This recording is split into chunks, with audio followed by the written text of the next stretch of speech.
Bismillah, elhamdülillah. Ve salatu ve selamu ala nebiyyina Muhammed ve ala alihi ve sahbihi ecma'in. Amma ba'd.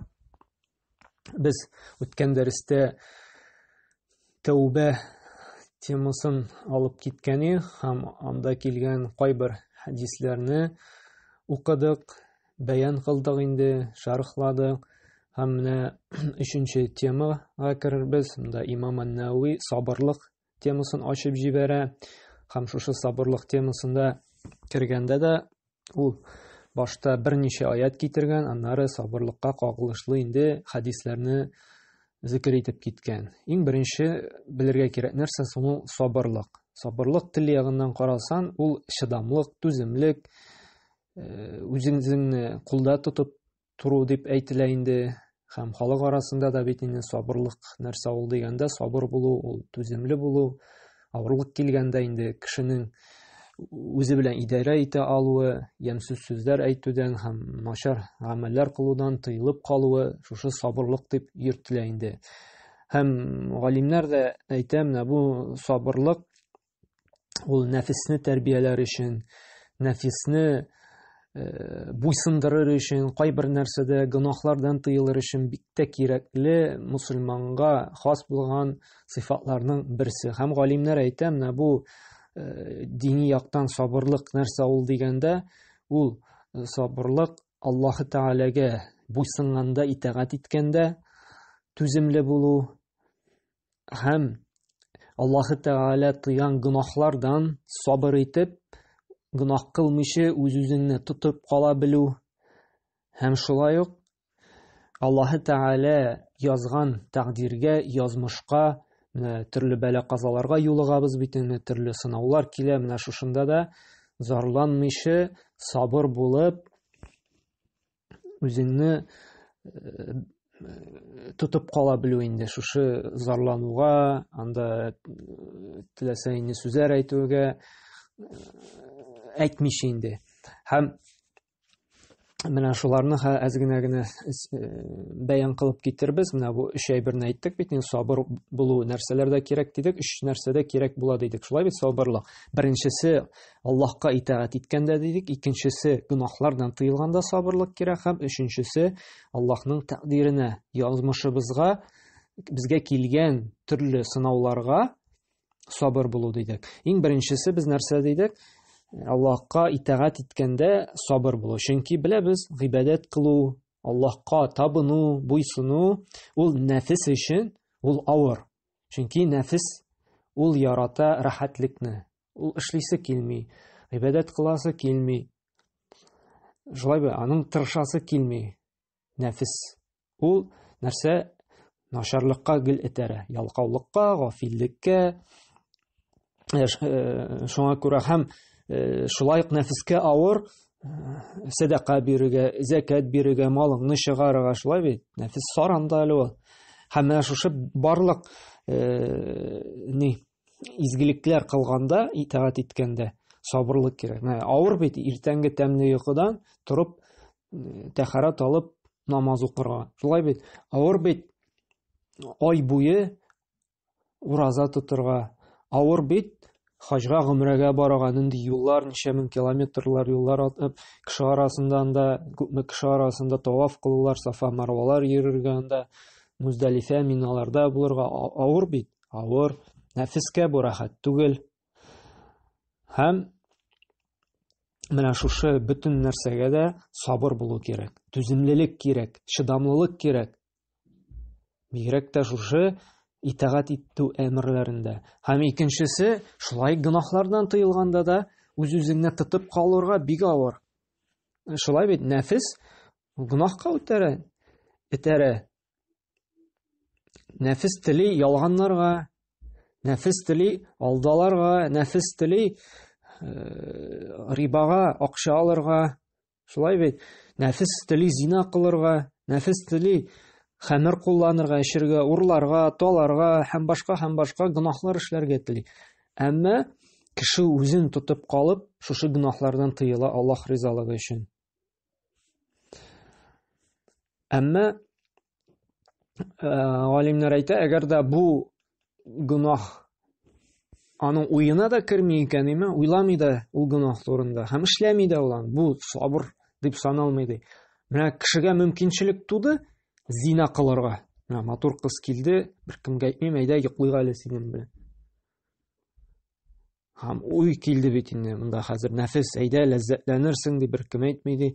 Менә шул вакытта тыелып, сабыр итеп кала икән, чыдамлылык күрсәтеп, менә бу сабыр кеше була.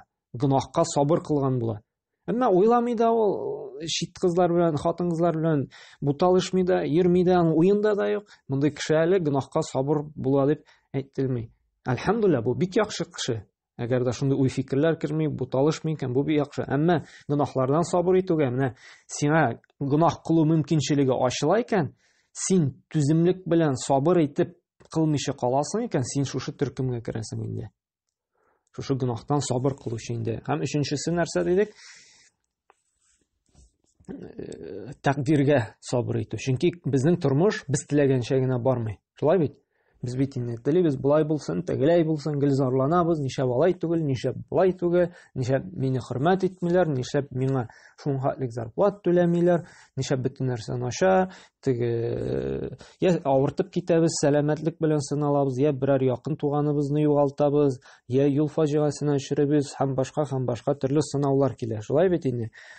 Һәм шушы вакытта шушы сынауларга 4 төрле җавап биреп була. 4 төрле итеп сынауны кабул итеп була. Аллаһы Тәгаләнең тәкъдирен халык арасында язмыш дибез инде. 4 төрле без үзебез аша үткәрә алабыз. Беренчесе ачуланып, ачу чыга. Нәрсәгә җибәрде инде Аллаһ Тәгалә миңа шушындый сынауны? Нәрсә эшләдем инде мин?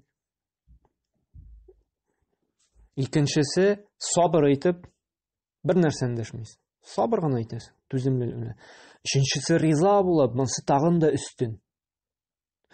Һәм дүртенчесе инде иң зур дәрәҗәсе ул нишлек? Шөкер итеп. Ничек? Һәм шушы һәрбер сынау килгән баскычны, дәрәҗәне кыскача гына инде сөйләп китерә. Иң беренче нәрсә дидек? Ачуланып, ачу чыга безнең. Ачу чыгарга мөмкин күңелдә генә, калып белән, яки тел белән, яки тән әгъзалары белән. Ничек итеп? Калып белән. Мәсәлән, Аллаһы Тәгаләгә ачуы чыга. Аллаһы Тәгалә аңа зөлмлек кылган дип уйлый. Ул лаек түгел мондый сынауга, мондый бәла-казага. Нәрсә өчен җибәрдем, нәрсә эшләдем мин аңа дип. Калыбы белән ашу. Телендә әйтми ул аны, гамәлләрендә дә күрми, ләкин күңеле сыкрый, күңеле ризалык белдерми. Зарлана. Бары бит бүтән кешене дә шулай сынага. Ни ишемнә миңа килде, бүтәнгә андый сынау килмәде дип ризасызлык белдерә. Икенче төр тел белән. Ягъни монсы әле күңелендә йөртәе, әгәр дә тел белән дә чыгарса, монсы тагын да начар, тегесе дә начар инде. Тел белән әле тагын да телгә әйтә башлый. Кешеләргә, "Эй, нәрсә өчен килде бу миңа? Нәрсә эшләнмик?" Кайган кешеләргә акыра, бакыра. Анда шушы вакытны сүгергә мөмкин, нинди заманда яшибез, нәрсәгә килде инде, нинди ширләрне һаман тел белән әйтә. Әгәр гамәл белән инде, анда нәрсә теге шәшен йолкырга мөмкин, битенә сугырга мөмкин, табык савыкларны ватырга мөмкин, анда кисәләрен йыртырга мөмкин һәм башка менә шушындый агрессивный, ачулы гамәлләр эшли теге. Җимерә анда бөтен нәрсәне. Бу күрсәтә инде кешенең сабыр булмавы. Икенче төр дидек, икенче халәт дидек.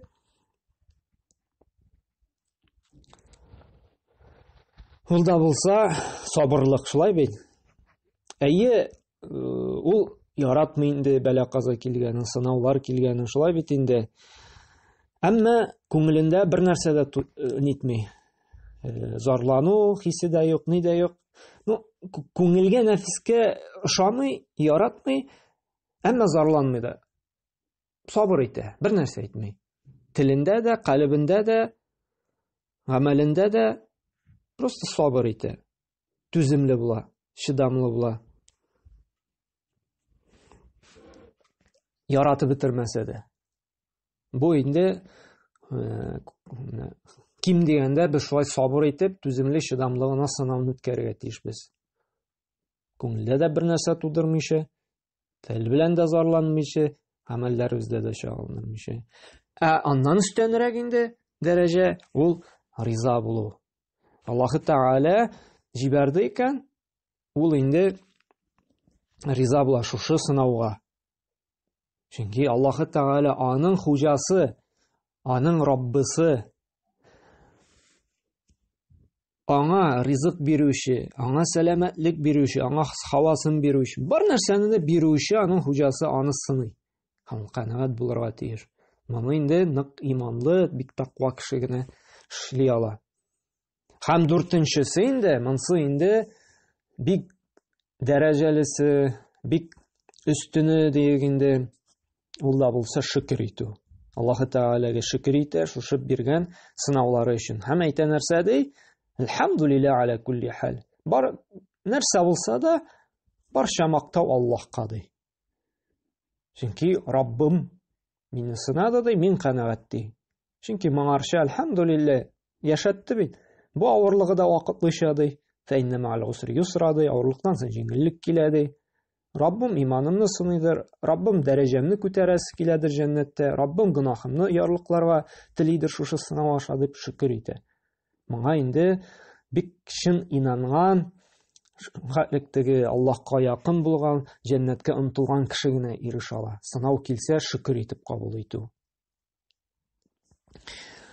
Һәм менә монда Имам ан-Науи кайбер аятлар китерә. Сабырлыкка кагылышлы. Сабырлык ул бик фазилатлы сыйфат. Коръәндә кайбер галимнәр әйтә, 70тән артык аятта зикр ителә ди. Сабырлык турында Аллаһы Тәгалә сабыр булучыларны ярата дип, Аллаһы Тәгалә сабыр булучылар белән бергә ди. Аллаһ Тәгалә сабыр иткән чыдамлы, түземле кешеләрне ди, үз кулында тота белгән кешеләргә ди, әҗерне хисапсыз бирә ди. Һәм кайбер шушы аятларны без алып китәрбез хәзер. Аллаһ Субханаһу ва Тәгалә иң беренче Имам ан-Науи китерә шушы бүлектә инде Имран сүрәсе 200-нче аятта Аллаһ Субханаһу ва Тәгалә әйтә: "Я айюхаллазина аману сбиру ва сабиру ва рабиту ваттакуллаһа лааллакум туфлихун". Иман китерүчеләр ди, Аллаһка инанган, ышанган иман китерүчеләргә әйтә Аллаһ Тәгалә: "Сез сабыр булыгыз" ди. Аллаһ Тәгалә әмер итә сабыр булырга, түземле булырга, чыдамлы булырга. Һәм сабырлык күрсәтүдә ди, душманнарыгыздан өстен булыгыз ди.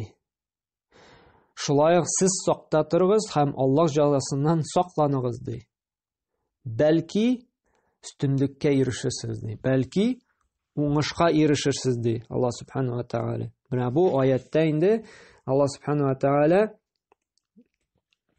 нишләргә куша? Сабыр булырга. Нәфес өчен сабыр булу бик авыр ул. Шулай бит? Әмма Аллаһ Тәгалә әмер итә сабыр булырга. Һәм менә бигрәк тә сабыр булу авыр Аллаһка итагать иткәндә. Намаз укырга авыр. Шулай бит? Галимнәр әйтә, гөнаһтан тыелу әле җиңелрәк ди. Аллаһка буйсынуга караганда. Бар бит, менә тирә-яктан карасак та, дусларыбызга, туганнарыбызга бар арасында бик зур гөнаһ кылмаучылар. Мәсәлән, эчми ул, тартмый ул, зина кылмый ул, риба алмый ул, шундый зур гөнаһ. Гөнаһтан тыела, җиңел ул. Әмма нишләми? Намаз укымый, ураза тотмый, шулай бит? Чөнки шушы гамәлләрне нәфесен җыярга, Аллаһка итагать итү авыррак гөнаһтан тыелуга караганда. Һәм шуңа да Аллаһ Субханаһу ва Тәгалә әмер итеп әйтә, сабыр булыгыз ди. Бар нәрсәдә дә, әмерләрне үтәүдә дә, гөнаһлардан тыелырга да. Һәм сакта булыгыз ди. Менә бу варабиту дигән сүз, ваттакуллаһ. Менә монда сабыр булырга куша, түземле булырга. Рабиту нәрсә дигән сүз? Рабиту менә бу фахия касратул хар ва истимрар алейхи. Хәерлелектә дәвамчылык булу. Хәерле гамәлләрдә дәвамчылык кылу. Һәм шушы хәерле гамәлләргә дә гел омтылу, гел тырышлык күрсәтү, шулай ук сабырлык таләп итә, шулай бит. Һәм Аллаһ Тәгалә шушы сабырлык күрсәтегез ди. Хәерле гамәлләрдә дәвамчы булыгыз ди, һәм ваттакулла, тақвалы булыгыз ди. Аллаһтан куркучы булыгыз. Тақвалык нәрсә ул? Аллаһ Тәгалә кушканнарын үтәү, тыелган гөнаһларыннан тыелу тақвалы була. Кеше Аллаһка тақва булган саен күбрәк шушы изгелеккә омтыла, күбрәк гыйбадат кыла һәм күбрәк инде гөнаһлардан тыела. Менә шушы өч әйбер ди уңышка илтә ди. Нәрсә? Бәлки сез уңышка ирешерсез ди, бәлки сез өстенлеккә булырсыз ди. Менә бу сәбәп булып тора нишләргә икән? Уңышка ирешү, котылу. Иң зур котылу инде Аллаһ Тәгаләнең җәһәннәменнән. Шулай бит, иң зур уңыш җәннәткә керү. Һәм шулай Имам ан-Навави монда тагын икенче аятны китерә. Ансы инде Бакара сүрәсенең 155-нче аятында وَنَبْلُوَنَّكُمْ بِشَيْءٍ مِّنَ الْخَوْفِ وَالْجُوعِ وَنَقْصٍ مِّنَ الْأَمْوَالِ وَالْأَنفُسِ وَالثَّمَرَاتِ وَبَشِّرِ الصَّابِرِينَ ди.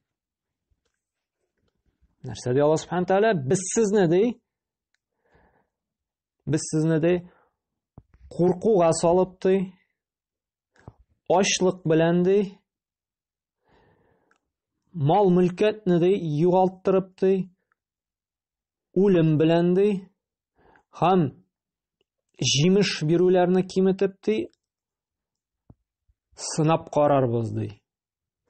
Һәм син ди сабыр булганнарны сөендер ди.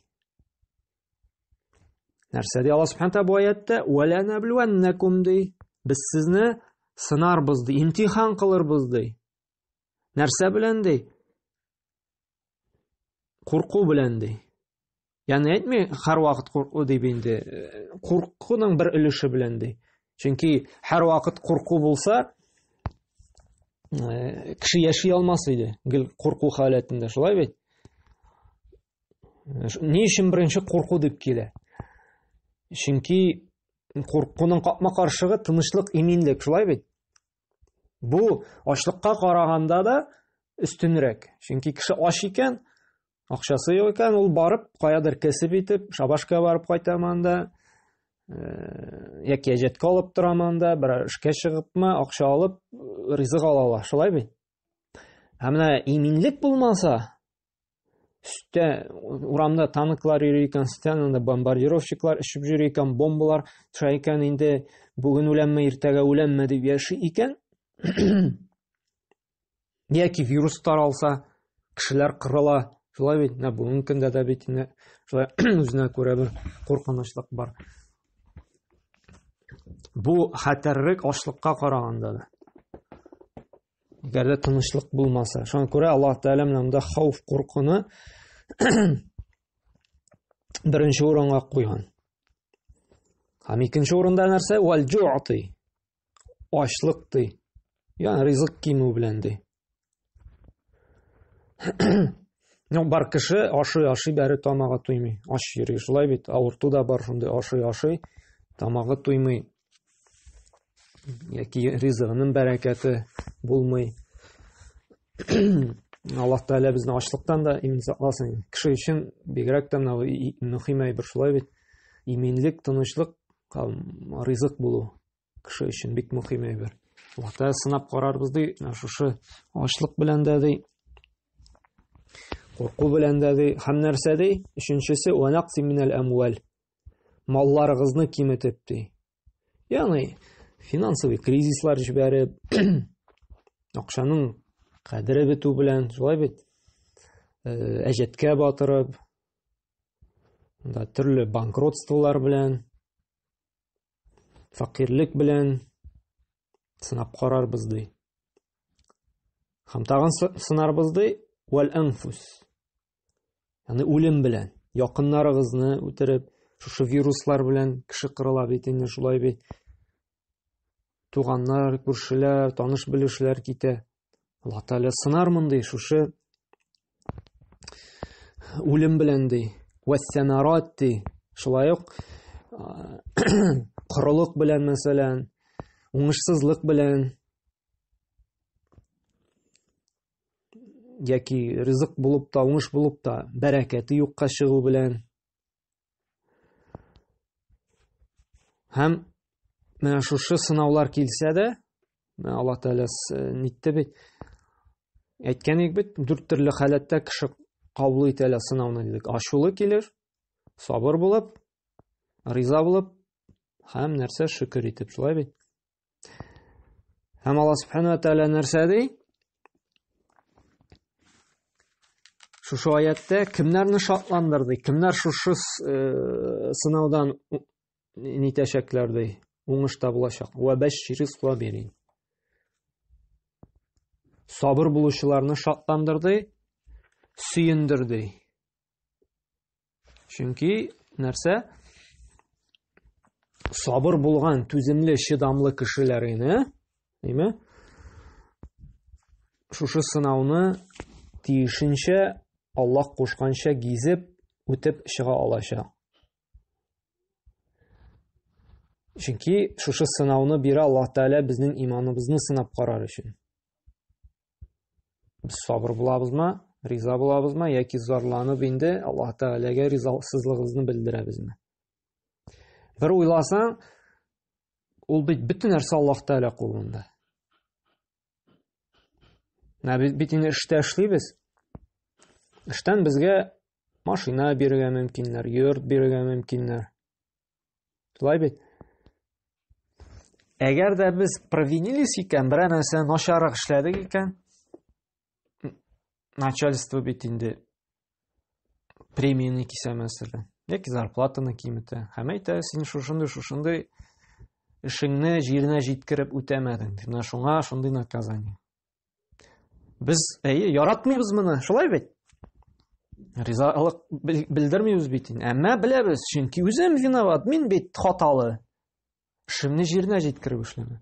Яки тагын да катырак булсам, машинаны тартып алырга мөмкиннәр. Без бит инде ризасызлык белдерәбез, шулай йөри торган машина шундый обида була бездә, күңел төшенкелеге булачак, шулай бит? Үпкәләү. Әмма бит бер нишләй алмыйбыз. Чөнки үзебез гаепле, үз гаебез өчен машинаны алалар. Ни өчен алалар? Безнең хата аркасында.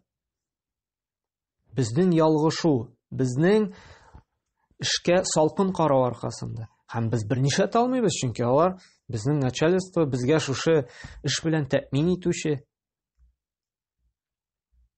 Һәм Аллаһ Тәгалә безгә дә нәрсәдер бирә, нәрсәнеңдер ала. Аңа инде без кайбер вакытта үзебез гаепле. Ва ма асабакум мин мусибатин фабима касабат айдикум. Сезгә килгән балакада үз кулларыгыз эшләп алган гынахлар аркасында. Безгә кайбер сынаулар килә үзебезнең гынахлар аркасында. Шуңа күрә кайбер нәрсәләрне бездән Аллаһ Тәгалә алып куя. Бирә дә, бирүчесе дә Аллаһ, алучысы да Аллаһ. Ул үз ниъмәтен бирә дә, үз ниъмәтен ала да. Бу дөньяда безнең бер нәрсә дә юк. Бөтен нәрсә Аллаһ Тәгаләнеке. Һәм Аллаһ Субханаһу Тәгалә шушы чыдамлы булучыларга, түземле, үзләрен кулда тотучыларга Зумар сүрәсенең 10-нчы аятында әйтә: «Иннама юаффас-сабируна аҗруһум бигайри хисаб». Дөрестлектә ди, сабыр булучыларга ди, әҗр савапны ди, хисапсыз бирәм ди. Без беләбез, игелекле изге гамәлләргә Аллаһ Субханаһу ва Тәгалә бер әҗр савапка 10 саваптан алып 700 мәртәбәгә арттырырга мөмкин. Нияткә карап, ихласлыкка карап, сөннәткә муафиq булуына карап, кеше бер эшне эшли, бер үк садака бирә, бер үк кешегә, ике кеше килде, бер мохтаҗга 10 мең садака бирде ди. Ике дус. Тегесе дә 10 мең бирде, монсы да 10 мең бирде. Әмма берсенә 10 гына әҗр савап язылды, берсенә анда 700 мәртәбә, 700 савап язылды. Ни өчен?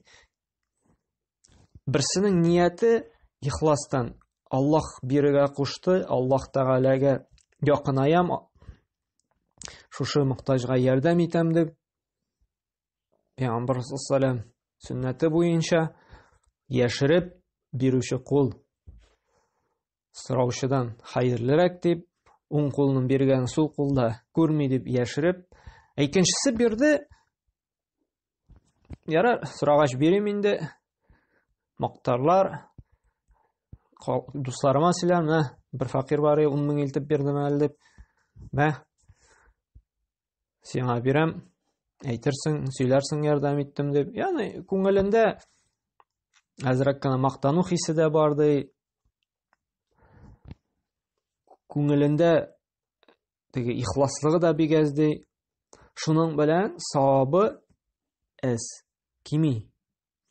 Шуңа күрә кеше менә бер төрле гамәл эшләп тә аларның Аллаһы Тәгаләдән була торган савабы күк белән җир арасы булырга мөмкин. Һәм менә монда да кеше түземле, чыдамлы була икән, килгән бәла казаларга да, Аллаһка итаат итүдә дә, гөнаһтан тыюлыга да, Аллаһы Тәгалә шушы сабыр булучыларга да, үз-үзен тотып кала белүчеләргә, ачу чыкканда да бер халәттән икенче халәткә күчмичә, авыр сүзләр әйтмичә, сүгенмичә, шундый сабыр булып кала икән, хисапсыз әҗер савап бирәмен ди. Без белмибез монда күпме, без моны күз аллый да алмыйбыз. Күпме булачагын. Әмма беләбез, уннан алып җидиз. Анда хисапсызды бәлки, анда 1 мең, 2 мең, 10 меңгә хәтлек без белмибез дә, Аллаһ Тәгалә арттырып бирергә мөмкин. Һәм шуңа күрә менә бу аят этәрә безгә шушы сыйфатны булдырырга, сабыр булырга. Кеше котыртса да, теге кызык кына мәкаль бар ич татар телендә, теге татар халкында. Бер кеше котырса, котырма эт түгел син дип әйтәләр бит әле, шулай бит. Теге сабыр булырга кушалар. Һәм шуңа күрә кеше менә бер сүз әйтсә дә, ачуыбызны саклап, теләсәнез әйтмиш сабыр булып кала алабыз икән, Аллаһ Тәгалә белергә кирәк безгә, Аллаһ Тәгалә хисапсыз саваплар бирә. Һәм белергә кирәк, һәм без ул аятларны алабыз. Әгәр дә менә берәр кеше котыртты икән, рәнҗетте икән, без аның дәрәҗәсенә төшмичә, аны котыртмыйча, аны рәнҗетмичә, сүз әйтмичә сабыр булып кала алабыз икән, Аллаһ Тәгалә безнең белән булачак. Чөнки Аллаһ Тәгалә инналлаһ ма'ас сабирин. Дөреслектә Аллаһ Тәгалә сабыр булучылар. Без аны алачакбыз. Әгәр дә шул вакытта аңа кушылып сүз әйтмибез икән, аның дәрәҗәсенә төшмибез икән, Аллаһ Тәгалә безне яратачак. Аны яратмый, Аллаһ Тәгалә аның белән булмый, безне яратачак. Аллаһ Тәгалә безнең белән булачак. Ни өчен? Инналлаһ юхиббус сабирин. Дөреслектә Аллаһ Тәгалә сабыр булучыларны ярата ди. Шуңа күрә сабыр булуның фазиләте бик күп. Хисапсыз әҗер дә алабыз. Шушы рәнҗетүче, сиңа начар сүз әйтүчегә андый әҗер булмый. Шушы кеше сине рәнҗетте икән, теләсә нәрсә әйтте икән, сабыр булып кала алдың икән, Аллаһ аның белән түгел, Аллаһ синең белән. Чөнки син сабыр булдың. Чөнки аятта сабыр булучылар белән. Аллаһ Тәгалә аны яратмый, сине ярата. Чөнки син сабыр булдың. Һәм Аллаһ Субханаһу ва Тәгалә Имам ан-Науи икенче тагын Шура сүрәсенең 43-нче аятында китерә. Нәрсәдә? وَلَمَنْ صَبَرَ وَغَفَرَ إِنَّ ذَلِكَ لَمِنَ الْعَزْمِ الْأُمُورِ ди. Кемдә кем сабыр булса ди, һәм гафу итсә ди, чыдаса да инде, кичерсә ди, үч алмаса ди, дөреслектә бу әлбәттә яхшы эшләрнең берсе булыр ди.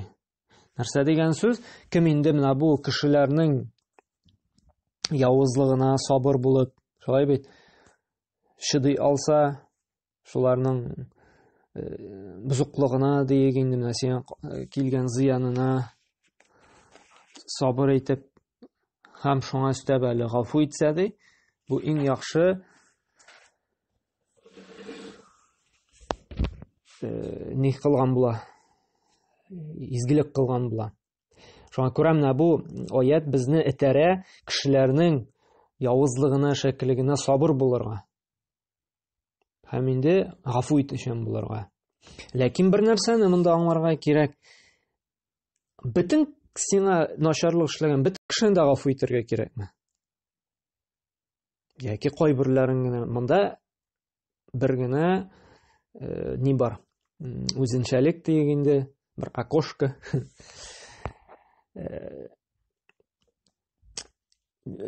Галимнәр әйтә, бөтен кешене подряд гафу итәргә кирәкми ди.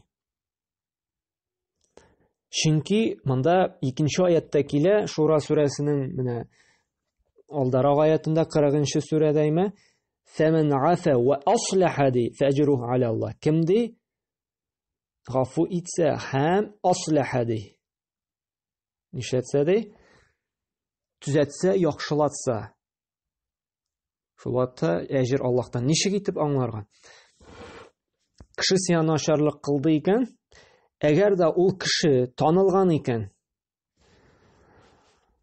бузыклык белән, начарлык белән, фәсад тарату белән, мондый кешене гафу итәргә ярамый.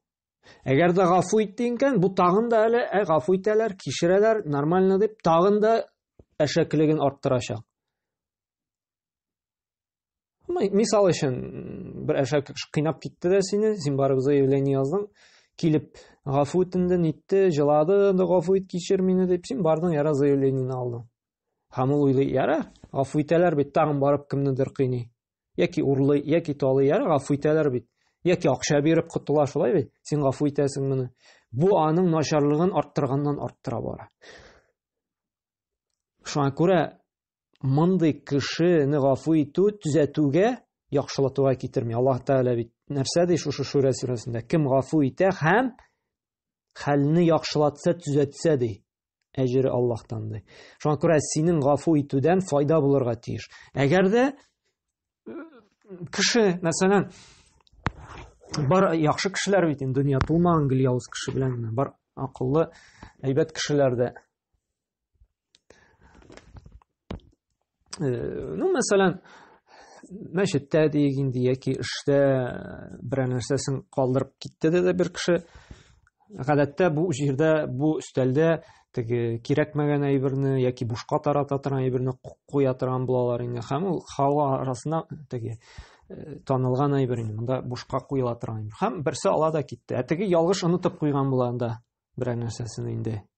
Китабын булсынмы анда, берәр кирәк яраган сумкасын инде буш диек инде. Һәм бер кеше алды китте. Һәм моның ачуы чыкты. Кем алды инде моны, нәрсә дип инде. Һәм ишеткәч китереп куйды. Шулай бит. Бу яхшы вообще карак кеше дә түгел, ялгышып алды. Һәм моның инде тегенең ачуын чыкты. Кутыра нәрсә син кеше әйберенә тиесең, нитәсең дип инде. Менә бу вакытта гафу итә икән, бу яхшы кеше бит, ялгышып калды.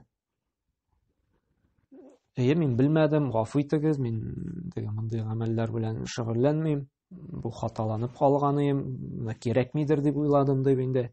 Шундый яхшы кеше икән, мондый вакытта гафу итү хәерлерәк. Яки шулай ук кеше үзенең бузыклыгы белән дә, начарлыгы белән дә танылмаган инде, әмма сүзгә сүз керештегез дә инде, теге акырышып талашып алдыгыз да, рәнҗетә торган сүзләр әйттегез. Әмма син дә виноват, теге янган учакка утын өстәнең, аның да гаебе бар инде. Учакка утын атуына түгел, бензин ук салып җибәрде, шулай бит. Һәм әмма кеше асылда талашып йөри торган, кеше арасын боза торган кеше түгел. Әмма шулай чыкты инде, сүз артыннан сүз китеп, менә бу вакытта тоже яхшы кеше икән, гафу итү хәерле. Әгәр дә әйткәнебезчә инде бузык, начар кеше икән, аны гафу итүдән файда юк. Чөнки син гафу иттең икән, син аның зарарын таратуга нишлисең генә үзелешеңне генә кертәсең. Чөнки ул менә бүгенге көндә дә проблема нәрсәдә? Менә бүгенге көндә проблема менә шушы ришвәт тәмаңа кертә. Кешеләр бузыклык, әшәкелек, криминал, бандитизм эшли. Шулай бит. Ни өчен ул аны эшли? Чөнки ул белә. Кемгәдер төртәм икән, кем беләндер сөйләшәм икән, гаиләсеннән гафу сорыйм икән, всё, мине чыгаралар, мин тотылам. И шуның белән бандитлар да үз шушы явызлыгына җиңел карый. Белә. эшләде икән, талады икән, кыйнады икән, ришвәт бирә дә котыла. Ришвәт бирә дә чыгаралар. И шуның белән все, ул үзен теге гаепле дә санамый. Ул белә, ни өчен бу ришвәт, ни өчен бу нәрсәләрдә җитди булырга кирәк. Чөнки син бу үзеңнең кайбер вакытта артык гафу итүчелегең белән дә бузыклык таратып җибәрергә мөмкин. Шуңа күрә карарга кирәк. Син гафу итүдән, синең кичерүдән файда бармы? Ул кеше төзәләчәкме? Төзәлми икән все. Ул үз хакыңны алырга тиешсең. Ул үз наказаниесен, ул үз тиешле җәзасын алырга тиеш. Шуннан соң Имам Ан-Навави Бакара сүрәсендәге 153-нче аятны тагын сабырлыкны мактап, сабырлыкка китергән тагын бер аят китергән. Аллаһ Субхану Тәгалә әйтә Бакара сүрәсенең 153-нче аятында: يا أيها الذين آمنوا استعينوا بالصبر والصلاة إن الله مع الصابرين. Ey iman китерүчеләр ди. Сабырлыкка һәм намазга кайтып ярдәм эзләгез ди. Дөрестлектә Аллаһ сабыр булучылар белән ди, түземлеләр белән ди. Менә бу аят инде этәрә безне ярдәм ди ике әйберлә ди. Менә нәрсә генә булмасын, тормышта берәр авырлыкка юлыктык икән, котылу нәрсәдә, сабырлыкта, түземле, чыдамлы булуда һәм намазда ди. Һәм нәрсә ди? Дөрестлектә Аллаһта сабыр булучылар белән. Аллаһ безнең белән булуын телибез икән. Нәрсә дигән сүз Аллаһ безнең белән? Ягъни Аллаһ Тәгалә дугаңа җавап бирә. Аллаһ Тәгалә сине саклыячак. Аллаһ Тәгалә сине яклыячак. Аллаһ Тәгаләдән берәр нәрсә сорадың икән, шунда ук бирәчәк. Ярдәм кирәк булды икән, ярдәмен бирәчәк. Юл ябылды икән, юлларын ачачак. Ягъни һәр вакытта да син Аллаһ астында буласың. Менә нәрсә ул Аллаһ менә. Һәм Пәйгамбәр саллаллаһу алейһи әйтте бит инде, билди ва алам анна наср ма'a сабр ди. Аллаһның ярдәме сабырлык белән ди. Инна ма'ал усри юсра, авырлыктан соң шулай ук җиңеллеге бар ди. Намазга килгәндә дә намаз ул динебезнең дә терәге. Һәм дөньяви яктан да безгә күп кенә ярдәм итә торган гыйбадәтләрнең берсе. Чөнки Пәйгамбәр саллаллаһу алейһи да менә Абу Даудта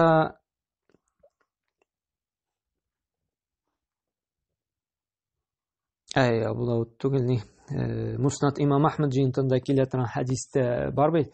Пәйгамбер саллаллаһу алейһи нишитрам ва аннаха إذا حزبه أمر فزع إلى الصلاة. Пәйгамбер саллаллаһу бер авырлыкка, менә бер проблемага юлыкса, бер нәрсә шиша алмаса дигән бер нәрсәне уйласа име, ул ярдәмне нәрсәдән эзләгән? Намаздан. Ул намаз укырга керешкән. Кем безнең эшли, бер проблемага юлыкты икән, күңел төшенкелеге булды икән, бер начар хәбәр иткән, безнең кайчан әле тәһарат алып намазга баскан бар. Бу проблеманы шиша торган бер юлы, чөнки намаз укыганда күңел тынычлана, рәхәтлек алабыз, сабыр итәбез. Шулай бит. Шуның белән инде Аллаһ Тәгалә җиңеләйтеп җибәрә, чыгу юлларын аннары күрсәтә. Һәм шулай ук бит әле аятта бар бит теге дөрестлектән намазды, фәхишлектән, бузыклыктан да тыяды. Ничек итеп кеше намазга басты икән, ул барыбер үзен бәрі әз булса да контрольдә тота баш. Тукта, мин намаз укыйм бит. Ничек мондый гамәл кылам әле мин дип. Тукта, намаз укыган кешегә булай итеп йөрергә ярамый дип үзен контрольдә тота башлый. Әгәр дә инде ул намаз укый, әмма шуңа карамастан гөнаһка бата, гүнаһлар кыла икән име, моның намазыннан бер ни файда да. Ни өчен? Чөнки намазы моны тотмый.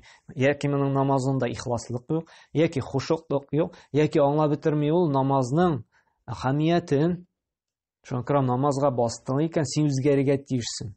Яхшы якка. Син хәерлеккә омтылырга тиешсең. Намаз тыярга тиеш сине бузыклыктан, начарлыктан. Һәм нәрсә ди? Инналлаһ ма'ас сабирин. Аллаһ Тәгалә инде сабыр булучылар белән ди. Һәм шулай Нахл сүрәсендә Аллаһ Субхану тәгалә әйтә, 128-нче аятта: "Инналлаһа ма'аллазина тақау валлазина хум мухсинун". Дөреслекдә Аллаһ Тәгалә тақвалылар белән һәм изгелек кылучылар белән ди. Һәм монда да инде бу аятта да сабыр булучылар. Әгәр дә без тақва булабыз икән, Аллаһ Тәгалә кушканнарны үтибез икән инде, без нишли торган булабыз? Аллаһ Тәгаләнең ярдәме бик якын булачак. Һәм нәрсәдә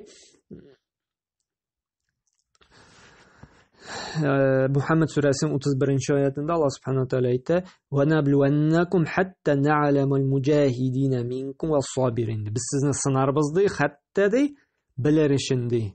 Муҗахидин тырышучыларны сезнең арагызда һәм сабыр булучылар. Монда муҗахид дигән сүз инде ул тырышлык куючы. Җаһада дигән тамыр ул тырышлык. Муҗахид тырышучы кеше. Нәрсәгә тырышучы? Ли'илай калиматиллах. Аллаһның сүзен үстен чыгаруга тырышлык куйган кеше. Ул тырыша гыйлем таратуда. Муҗахид би'илмихи аллази ятa'allamу al-'ilm ва yu'allimuhu. Нәрсәдә? Тырышлык куяды, гыйлем алырга һәм алган гыйлемен калганнарга өйрәтүгә, гыйлем таратуда. Аллаһы Тәгаләне тануга, калганнарны чакыра, үнди кеше арасына. Шулай бит. Аллаһы Тәгалә сүзен таралуга өлешен кертә. Аллаһы Тәгаләнең шушы ла илаһа илляллаһ сүзен Аллаһтан башка гыйбадәткә лаеклы зат юк.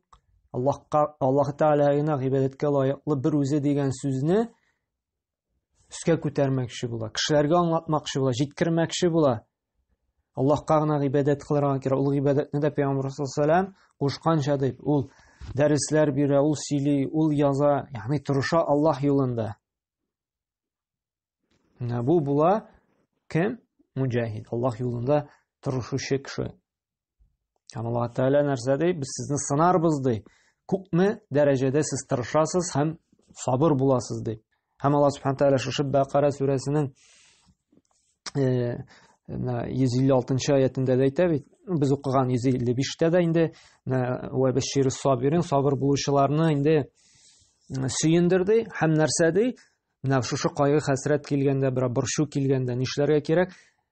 Аллазина иза асабатхум мусибатун қалу инна лиллаһи ва инна илейхи раҗиун. Кайгыларга дучар булсалар ди, бер бәла каза килсә дә ди, алар әйтерләр ди: Дөреслектә без Аллаһныкы һәм һичшиксез без аңа гына кайтабыз ди. Шулай дип әйтүчеләрне Аллаһ Тәгалә шатландырды. Безгә дә шуңа күрә бер нинди бәла каза килсә, без сабыр булып шушы сүзне әйтергә тиешбез. Бер авырлык килсә, бер кешенең үлгәнен ишетсәк, яки үзебез юлыксак бер нинди авырлыкка, проблемага, безгә менә шушы сүзне әйтергә кирәк. Инна лиллаһи ва инна илейхи раҗиун дип. Менә бу сабырлык темасына инде керешелеш булды. Без монда сабырлык нәрсә ул, ничек итеп бәла казаны түземлек белән каршы алырга, шуның турында сөйләштек. Һәм Коръәннән килгән кайбер аятларны әйткәнемчә инде бу аятлар бик күп. Алар галимнәр әйтү буенча 70-тән артык. Менә бу аятларның без берничәсен генә монда инде зикр иттек. Һәм инде киләсе дәресләрдә шушы сабырлыкка кагылган хадисләрне дә укып, өйрәнеп, бәян кылып, шәрхлап китербез. Аллаһ Тәгалә менә шушы алган гыйлемнәр белән, шушы белгән, ишеткән аятлар белән гамәл кылырга язсын. Аллаһ Тәгалә безне сабыр кылсын иде, түземле, чыдамлы итсен иде. Һәм инде һичшиксез безне үзенең җәннәтләре белән шатландырсын иде. Субханакаллаһу бихамдик ва табарак исмука ала җанна ва ла илаһа гайрак.